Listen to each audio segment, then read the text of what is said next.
Oh my god, guys, it's finally happening.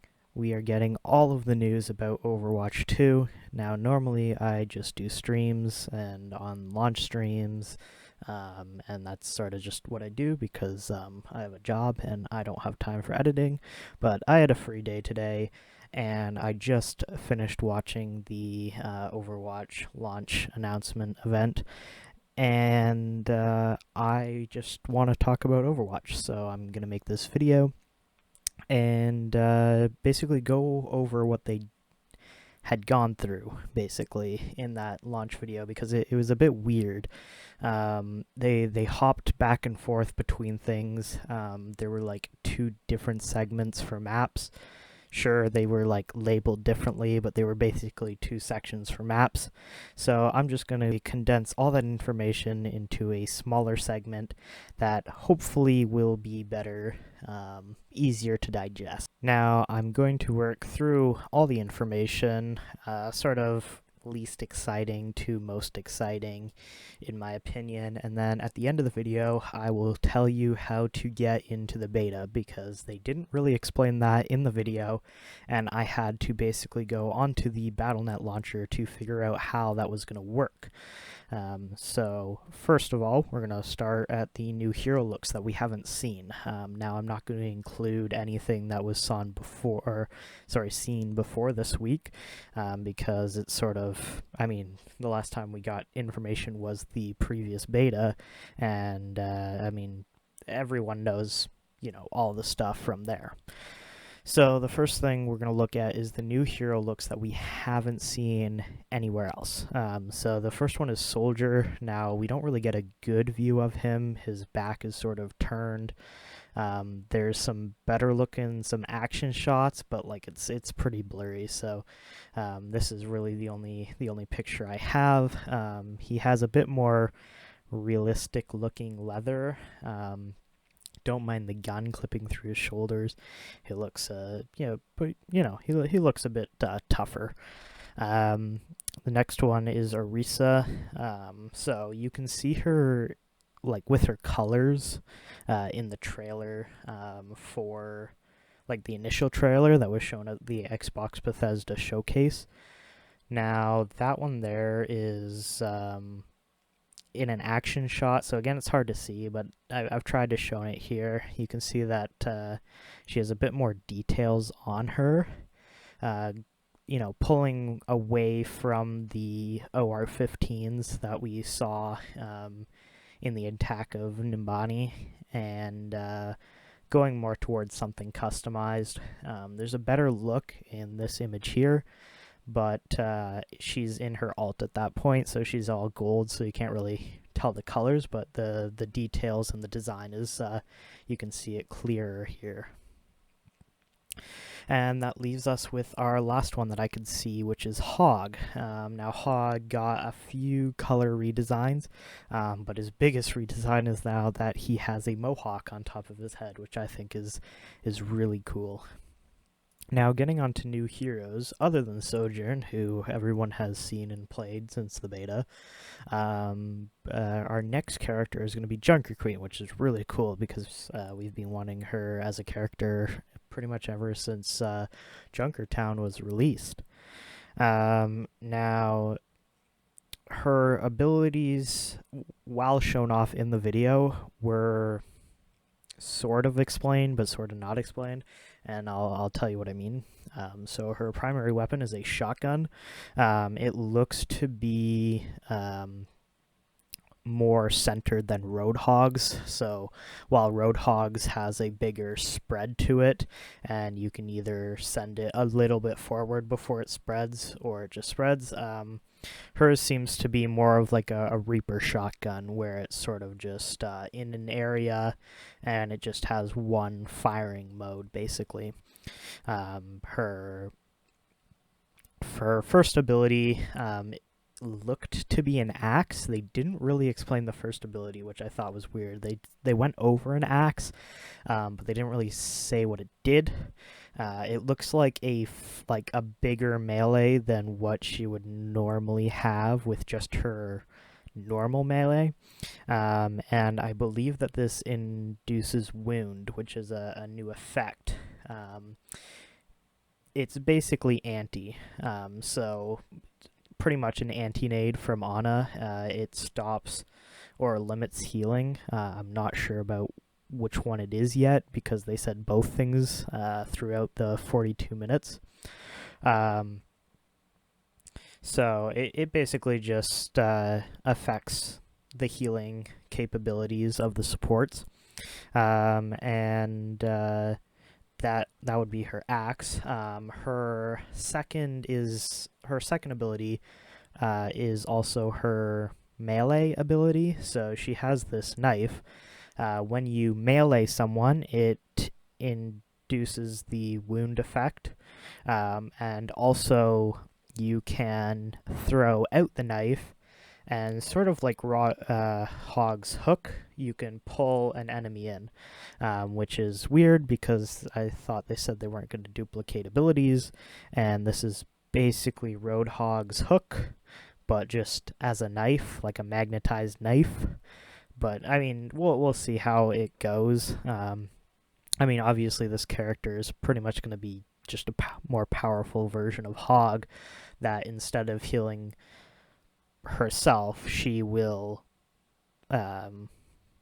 anti and like your enemies, basically. So that's pretty much the only difference between the two, which I find weird.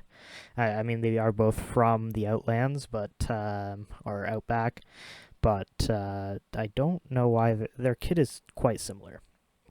Her last thing is her ultimate, which is Rampage. It's sort of like a Reinhardt charge, but then she like wields her axes around basically as she's charging in, and what that does is it's going to damage and put the wound effect on anyone that comes near her. So you pretty much get a huge anti, and you do a lot of damage, and that's pretty much it. I hope it does a lot of damage, or else I don't know why it's an ultimate, but we will see. Now, there are three other characters that we sort of know about. So the first one is seen actually in the first trailer that was shown in the Bethesda Xbox showcase, and the only thing we saw is that she has, or he, or I think it's a she, it looks to be the Kanazaka girl that you can find on the Kanazaka map.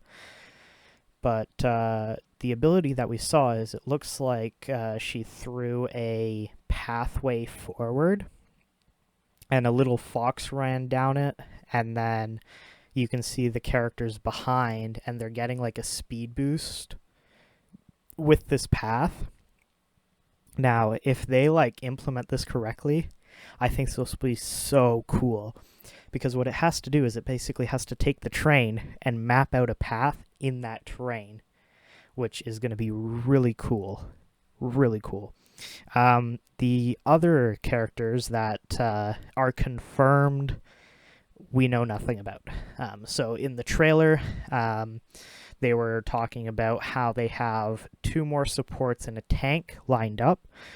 So the first character, so the first support is going to be launching with the game, along with Junker Queen and Sojourn. And then we're going to have a tank character that we know nothing about, and apparently there's another support that's in the works that will be after the tank, and that will also basically be a new character we know nothing about. They sort of just mentioned it offhand, so I mentioned it here. So in terms of maps, there are 3 new maps that I could see in the trailer. 2 that were sort of announced, one that there was footage of it, but it wasn't really named or anything like that. But I thought it was cool to go over and just look at it, look how it looks like. So the first map, and the one that we are getting on the beta, is Rio, and that's going to be a hybrid map, so you got to, as the attacker, push out, capture the point, and then escort the payload, which looks to be a big peacock parade float, all the way to the end of the map. You seem to go through Lucio's bar. I think he has a bar there / club, and that looks like a very vibrant map, lots of colors in that, and that's the one we are going to get in the beta. The second one that they showed off and they mentioned a bit of information about is a Portugal map that's coming in. So they mentioned that this would be a push mode, and for whatever reason, one of the developers said that the layout was interesting.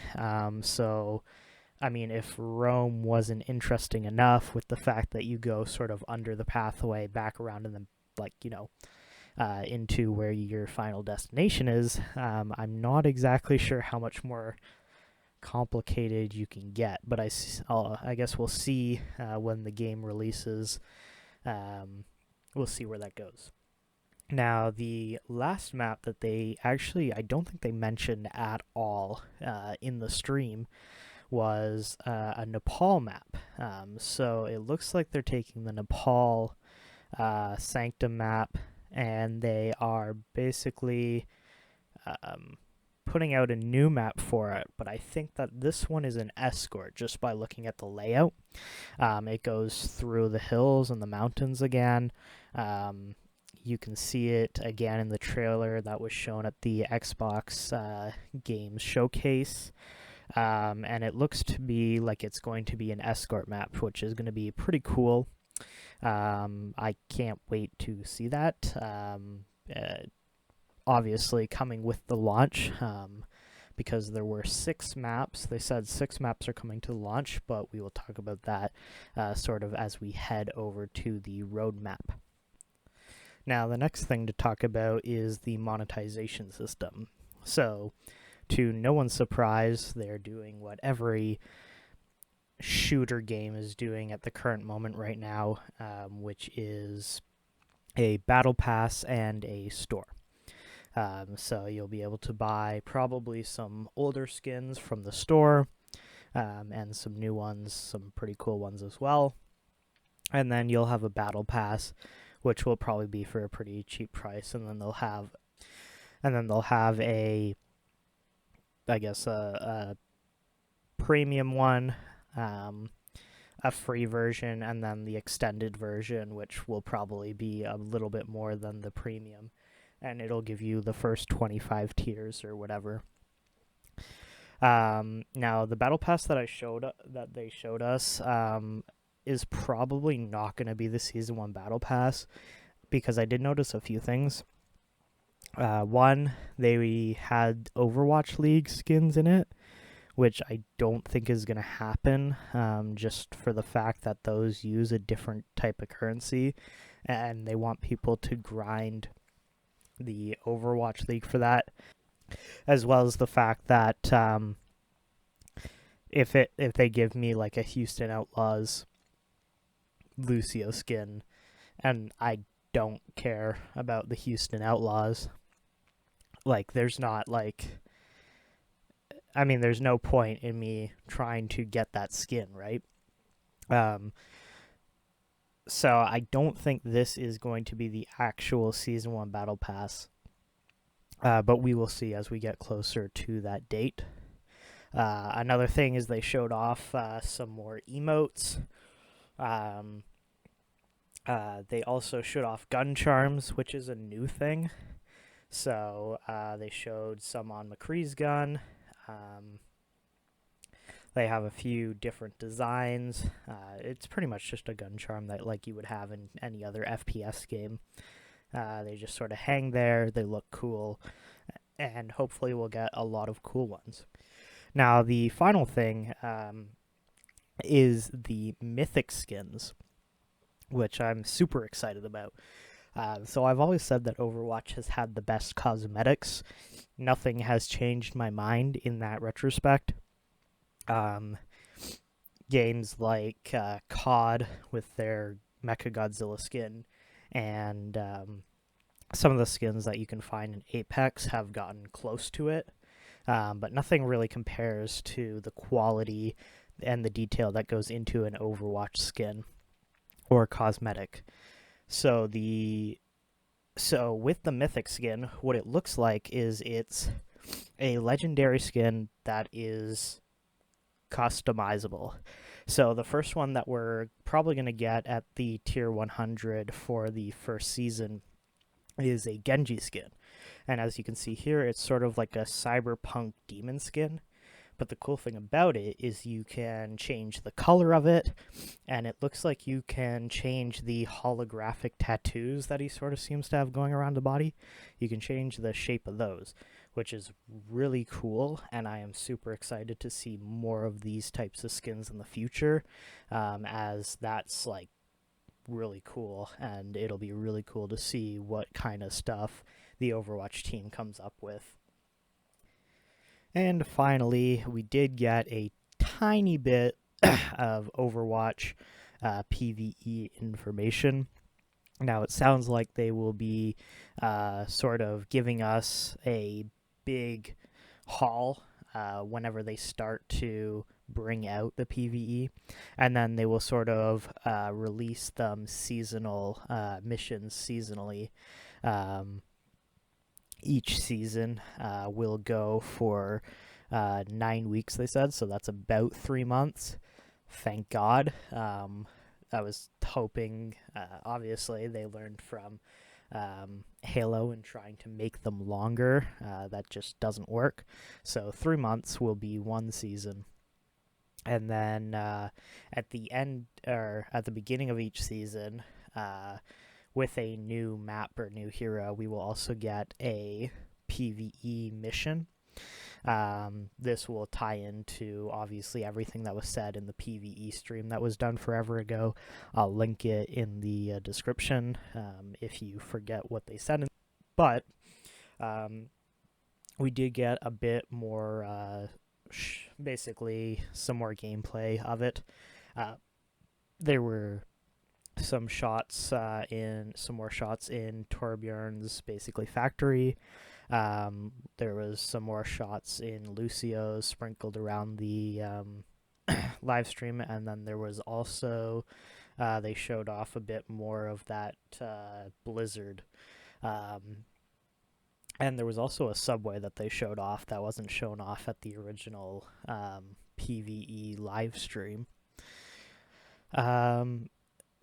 The only new thing that I can really take away from this is that we will have NPC characters. I don't know if it looked like they'll just be around. Hopefully they won't be ultra stupid, and they'll be a little bit smart and not, holding everyone up. But the two that we saw were Claire and Reggie. Claire was helping you get through the subway, and Reggie was with you in the snow blizzard. So, I mean, that's really all the new stuff for PvE that I could tell from the stream. Basically, it's just going to be releasing some PvE every season, and all the rest of the information really came from the original PvE live stream that they did forever ago. Once again, I'll link that in the description.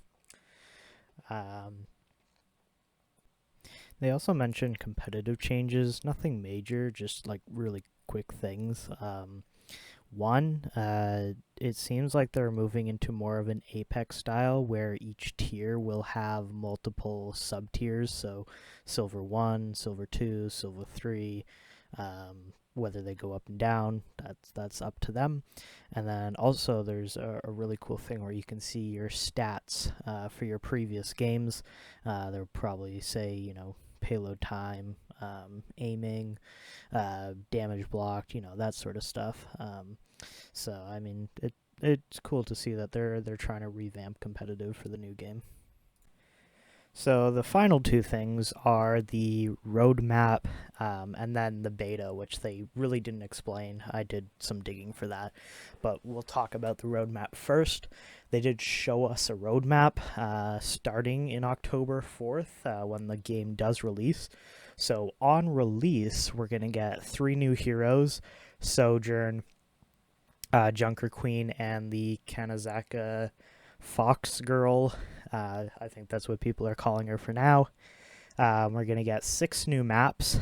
So there's the Toronto map, the Rome, there's the F1 map, there is the Rio map, the Portugal map, and the Nepal map, I think. I'm pretty sure. Unless I missed one in the beta. I think that's all of them. There's going to be the new game modes, so push. There's going to be 30 plus new skins, so whether that be stuff they release in the shop or stuff in the battle pass. There's going to be the new mythic skin, so that's what we're guessing is probably going to be in the battle pass, probably going to be tier 100 once you grind the entire battle pass. The next mark that they showed off was December 6th, so that's going to be the start of Season 2. We're going to get a new tank hero. There's going to be a new map. There's going to be 30 plus new skins. Again, it's basically a new battle pass, so we're going to get new skins in the shop, new mythic skins, and that sort of stuff. And then future seasons, 2023 and past, there's going to be new heroes. It sounds like they're going to alternate them, so it's going to be like after Season 2, it's going to be one new hero, one new map, one new hero, one new map, one new hero, one new map. And that's what it looks like it's going to be. So that that pretty much two heroes and 2 maps every year. Which isn't huge, but it lines up around what we get with everything else. Obviously, Apex has a new hero every season, but that's because they don't need to make maps. And Valorant's is wacky. I don't even know. They do like 2 heroes and then 1 map, but they've fucked it up, so I'm not even sure what's going on. It looks like they're going to get new modes, so those are probably going to be mostly for the arcade. But again, another thing that they didn't mention that they're probably going to bring back is the workshop. So whether they fully incorporate the workshop into the arcade, that'll be interesting to see. And then obviously hundreds of new skins, and then PvE is going to begin in 2023, and that's what we're getting in the future seasons. Now, the final thing to touch on is the beta. So that would be basically how you get into the beta, and also you've probably seen it if you logged into the Battle.net, or it might also be on the console versions as well. If you go into the console stores, you will actually see there is a new Overwatch 2 Watchpoint pack. So this is $55 Canadian. Convert that however you would like. And it basically covers everything. It gets you into the beta, and then also you get some goodies when the game actually releases. So you get into the beta when the game launches in October.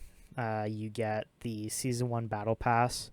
You get 2 legendary skins, Space Raider Cassidy, which honestly, if it's the ones that they've shown, it looks more like a pirate.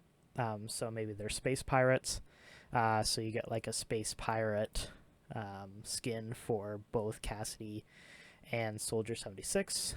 You will get 2,000 Overwatch tokens. Now it says here Overwatch 2 virtual currency. So they don't really tell us if our credits from Overwatch 1 are going to carry over. I'm going to go with probably not.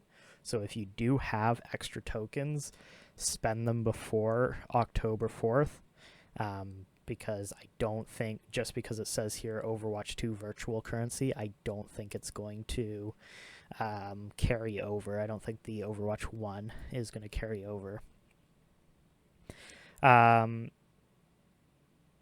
then also, it says here, purchase and immediately receive in Overwatch the Legendary Edition. So if you don't already have the Legendary Edition, basically it includes some Origin skins. I think there's Bastions, Anas, and there's a few other. There's 5 Legendaries and 5 Epics in total, so if you don't already have those, then you can grab those there. You'll also get a early purchase exclusive Overwatch 2 player icon. So it's pretty much the Overwatch logo, and it has it looks like it's made out of diamond, which is pretty cool.